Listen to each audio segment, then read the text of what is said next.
Hello दोस्तों, क्या आप अपना पैसा शेयर मार्केट में इन्वेस्ट करना चाहते हैं परंतु आप कर नहीं पा रहे क्योंकि आपके दिमाग में यह सवाल है कि क्या शेयर मार्केट जुआ खेलने जैसा है या फिर सट्टे की तरह है। तो इस वीडियो को लास्ट तक ज़रूर देखिए, आपके इस सवाल का सबसे सटीक जवाब मिल जाएगा। देखिए, आज के समय में शेयर मार्केट में इन्वेस्ट करना सबसे अच्छा ऑप्शन माना जा रहा है। यदि आप डेटा उठाकर देखेंगे तो 2020 से आज तक शेयर मार्केट में इन्वेस्ट करने वालों की संख्या लगातार बढ़ रही है, परंतु सेबी के एक डेटा के अनुसार इसमें नुकसान उठाने वालों की संख्या भी बढ़ी है क्योंकि यह एक रिस्क भरा इन्वेस्टमेंट होता है। परंतु इन सबके बावजूद भी लोग अपना पैसा शेयर मार्केट में इन्वेस्ट करके लाभ कमा रहे हैं। यदि आप शेयर मार्केट को अच्छे से समझ लेते हैं तो आपके नुकसान की संभावना काफ़ी कम हो जाती है। तो आज की इस वीडियो में आप शेयर मार्केट के बारे में इतना तो सीख ही जाएंगे कि वे कौन लोग हैं जो इसमें नुकसान उठाते हैं और वे कौन लोग हैं जो इससे अच्छा प्रॉफिट कमा लेते हैं। तो आइए जानते हैं आज की इस वीडियो में। आप इस ग्लास को देखिए और ज़रा इसके बारे में सोचिए और इन लाइनों को मैं पढ़ के आपको सुनाता हूँ। कोई कहता है खाली है, कोई कहता है भरा हुआ है, हर एक का नज़रिया कहीं पे तो ठहरा हुआ है। जी हाँ, जब आप इस ग्लास को देखते हैं तो आपको समझ में आता है कि इसमें आधी ग्लास पानी भरा हुआ है जबकि आधी ग्लास खाली है। ये आपका नज़रिया हो सकता है। यहाँ पर बात नज़रिए की नहीं, यहाँ पर बात ज्ञान की है। ऐसी सेम शेयर मार्केट के साथ में भी है। यहाँ पर आपका नज़रिया हो सकता है कि आप शेयर मार्केट को एक जुए के रूप में या एक सट्टे के रूप में देखते हैं, परंतु यदि आपके पास में अच्छा नॉलेज होगा तो आपको शेयर मार्केट को अच्छे से समझ पाएंगे। यहाँ पर अगर आप ध्यान से देखेंगे तो सभी को यही समझ में आ रहा है कि यहाँ आधी ग्लास पानी भरा हुआ है और आधी ग्लास खाली है। परंतु एक साइंस के स्टूडेंट से आप पूछेंगे जिसके पास में अच्छा नॉलेज है तो उनको पता है कि इन्वायरमेंट में एयर होती है और इस ग्लास में जो खाली हिस्सा आपको दिख रहा है वो कहीं ना कहीं एयर से भरा हुआ है, हवा से भरा हुआ है, इसलिए पूरी ग्लास ही भरी हुई है। आधा पानी और आधी हवा है। ठीक है, तो इस प्रकार से आप इस ग्लास को देखकर आपको शुरू में यही समझ में आता है कि ये ग्लास आधी खाली है, परंतु जब आपको इसका नॉलेज होता है कि इन्वायरमेंट में एयर होती है और एयर कहीं ना कहीं खाली जगह को भर के रखती है, इसका मतलब ये वायुमंडल के अंदर होने वाली एक साइंटिफिक घटना है। ठीक है, तो यहाँ पर आपको ये बात समझ में आएगी कि शेयर मार्केट को देखने का भी वैसा ही है कि यदि आप उसको अपने नजरिए से देखते तो आपको समझ में आएगा कि वो एक जुआ और सट्टे की तरह है, परंतु ऐसा नहीं है। थोड़ा सा अपना ज्ञान बढ़ाएंगे आप तो आपको शेयर मार्केट इसी कॉन्सेप्ट के आधार पर समझ में आएगा। मैं आपको बहुत ब्रीफली शेयर मार्केट को समझाने की कोशिश करता हूँ कि ये किस प्रकार से कार्य करता है और ये है क्या चीज़। देखिए, इसमें एक कंपनी होती है जिसके पास में 100% शेयर होते हैं।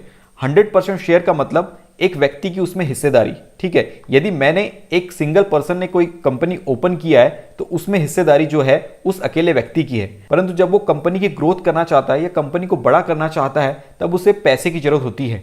ये हिस्सेदारी का मतलब होता है कि जो पूंजी उस व्यक्ति ने लगाया है तो उसने अपनी सामर्थ्य के बल पे अपनी सिंगल व्यक्ति के लायक ही उसने पूंजी लगाया है एक कंपनी को बनाने में, परंतु अब उसे कंपनी बड़ी करना है तो उसके पास पूंजी नहीं है, तो इसलिए वो पूंजी की व्यवस्था किससे करेगा।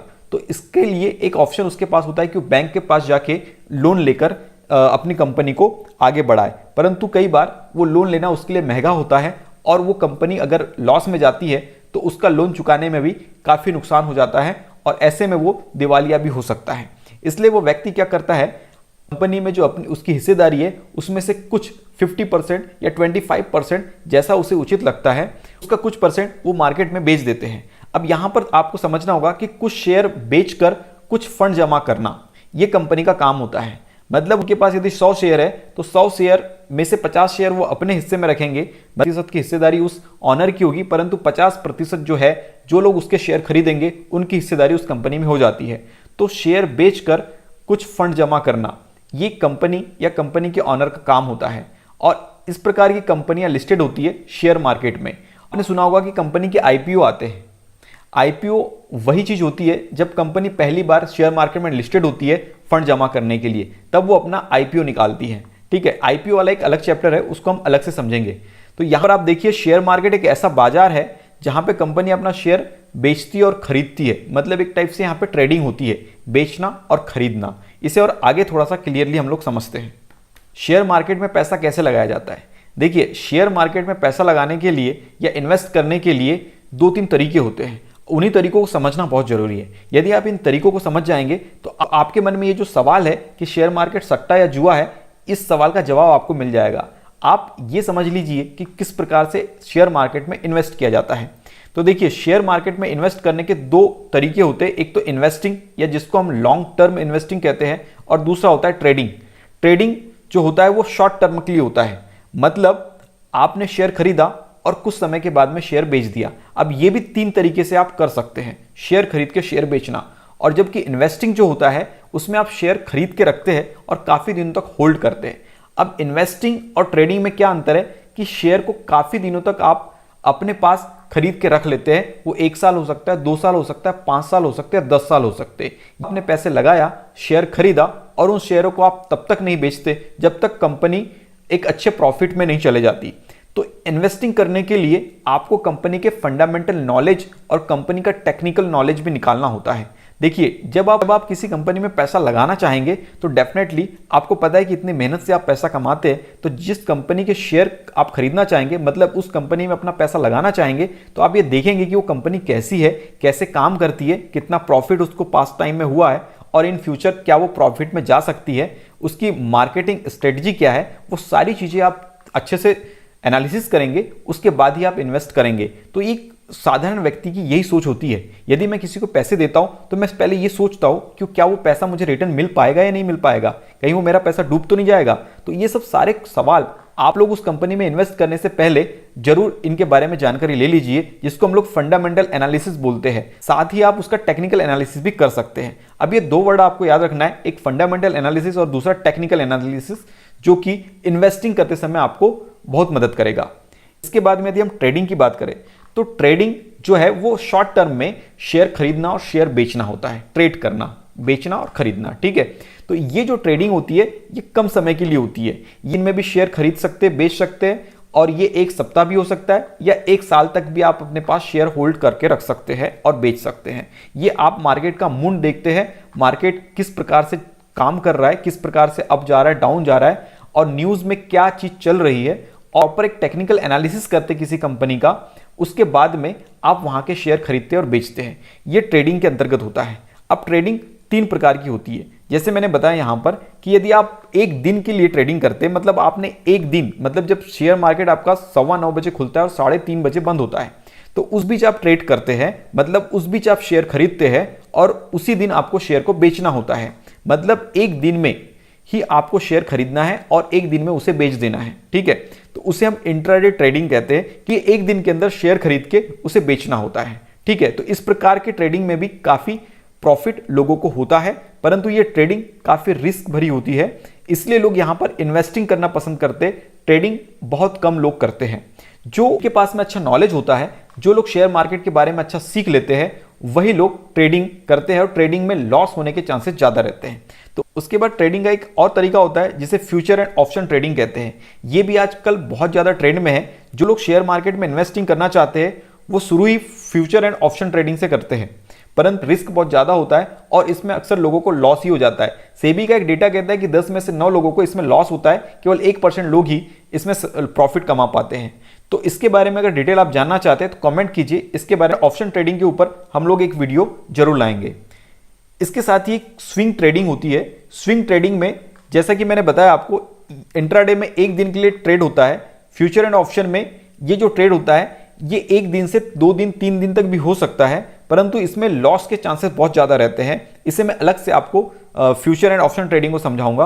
परंतु स्विंग ट्रेडिंग जो होती है वो 1 दिन से लेके 1 सप्ताह, 2 सप्ताह या 1 महीने तक हो सकती है। मतलब आप शेयर खरीदते हैं और उसे होल्ड करके रखते हैं जब तक आप देख रहे होते हैं कि इनके शेयर अप जा रहे हैं या डाउन जा रहे हैं, क्या कंपनी को लॉस हो रहा है या फिर वो प्रॉफिट में जा रही है। जैसे आपको लगता है कि प्रॉफिट में जा रही है तो आप शेयर बेच देते हैं।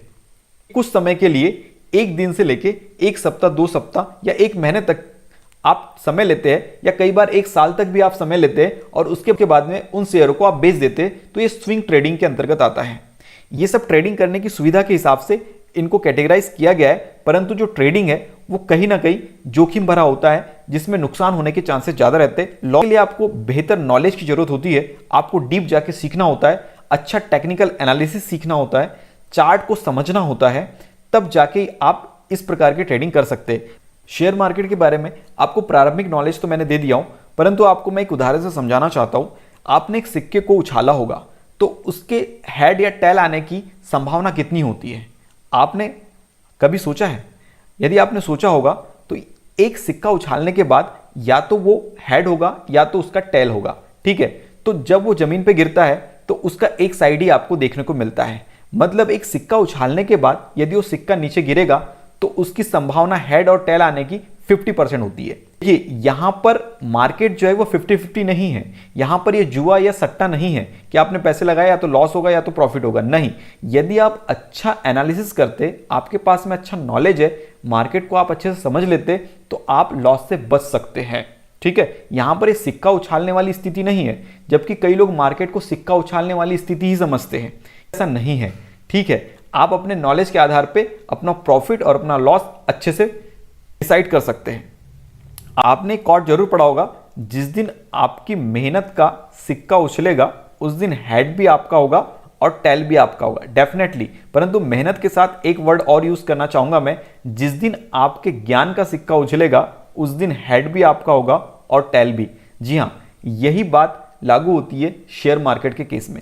आपके पास में जितना अच्छा ज्ञान होगा और उस ज्ञान के आधार पे आप मेहनत करेंगे तो आपको डेफिनेटली उस सिक्के का हेड और टेल दोनों देखने को मिलेगा, ठीक है। तो ये चीज होती है कि आप एक बार में नहीं बोल सकते कि ये सट्टा या जुआ है। आप में बहुत ज्यादा पैसे के साथ में इन्वेस्टिंग ना करें तो ही बेहतर है। आप पहले शुरू के 6 महीने 1 साल सीख लीजिए और उसके बाद में ही फिर आप एक मोटी रकम के साथ में इन्वेस्टिंग शुरू कीजिए। इसके बाद आपको शेयर मार्केट के ऊपर संदीप माहेश्वरी जी के विचार जरूर सुनना चाहिए। तो ये मैं वीडियो आपको प्ले करता हूं, आप देखिए कि संदीप माहेश्वरी जी ने शेयर मार्केट के बारे में क्या कहा है। हम जब भी स्टॉक मार्केट का नाम सुनते हैं तो हम सबके माइंड में क्या थॉट्स आते हैं? जुआ है, सट्टा बाजार है, रिस्की है, जो पूरी तरह से झूठ नहीं है, क्योंकि बहुत सारे लोग इसको इसी तरीके से देखते हैं। किसी ने कहा ये शेयर ऊपर जाने वाला है, खरीद लिया, और ये तो नीचे चला गया, अब क्या करें? नहीं, अब जब वापस से उस भाव पे आएगा तब बेचेंगे। अब वो आधा रह गया, अब क्या करें? नहीं, अभी भी उसको तभी बेचेंगे जब वो वहां पे आएगा। अब वो 10 गुना कम हो गया, अब क्या करें? बैठे हैं और रो रहे हैं और अपने आसपास में लोगों को कह रहे हैं बिल्कुल बेकार है, और अपने बच्चों को भी ये कह रहे हैं बिल्कुल दूर रहना इससे, कुछ नहीं पड़ा इससे। ऐसा ही है, जबकि स्टॉक मार्केट ये नहीं है। यानी कि शॉर्ट टर्म में दुनिया की कोई ताकत प्रेडिक्ट नहीं कर सकती है कि जो स्टॉक मार्केट है वो ऊपर जाने वाला है या नीचे जाने वाला है, या कोई पर्टिकुलर स्टॉक ऊपर जाने वाला है या नीचे जाने वाला है। लेकिन लॉन्ग टर्म में उसको प्रेडिक्ट करना बहुत आसान है अगर आप बिजनेस को समझते हो तो। आई होप कि ये जानकारी आपको पसंद आई होगी, और यदि आपको ये जानकारी पसंद आई है तो वीडियो को एक लाइक करके जरूर जाइए और हमारे चैनल को सब्सक्राइब कर लीजिए, क्योंकि भविष्य में आपको इन्वेस्टिंग और ट्रेडिंग से संबंधित सारे वीडियो आपको हमारे चैनल पर मिलने वाले हैं। मिलते हैं नेक्स्ट वीडियो में। Thank you for watching.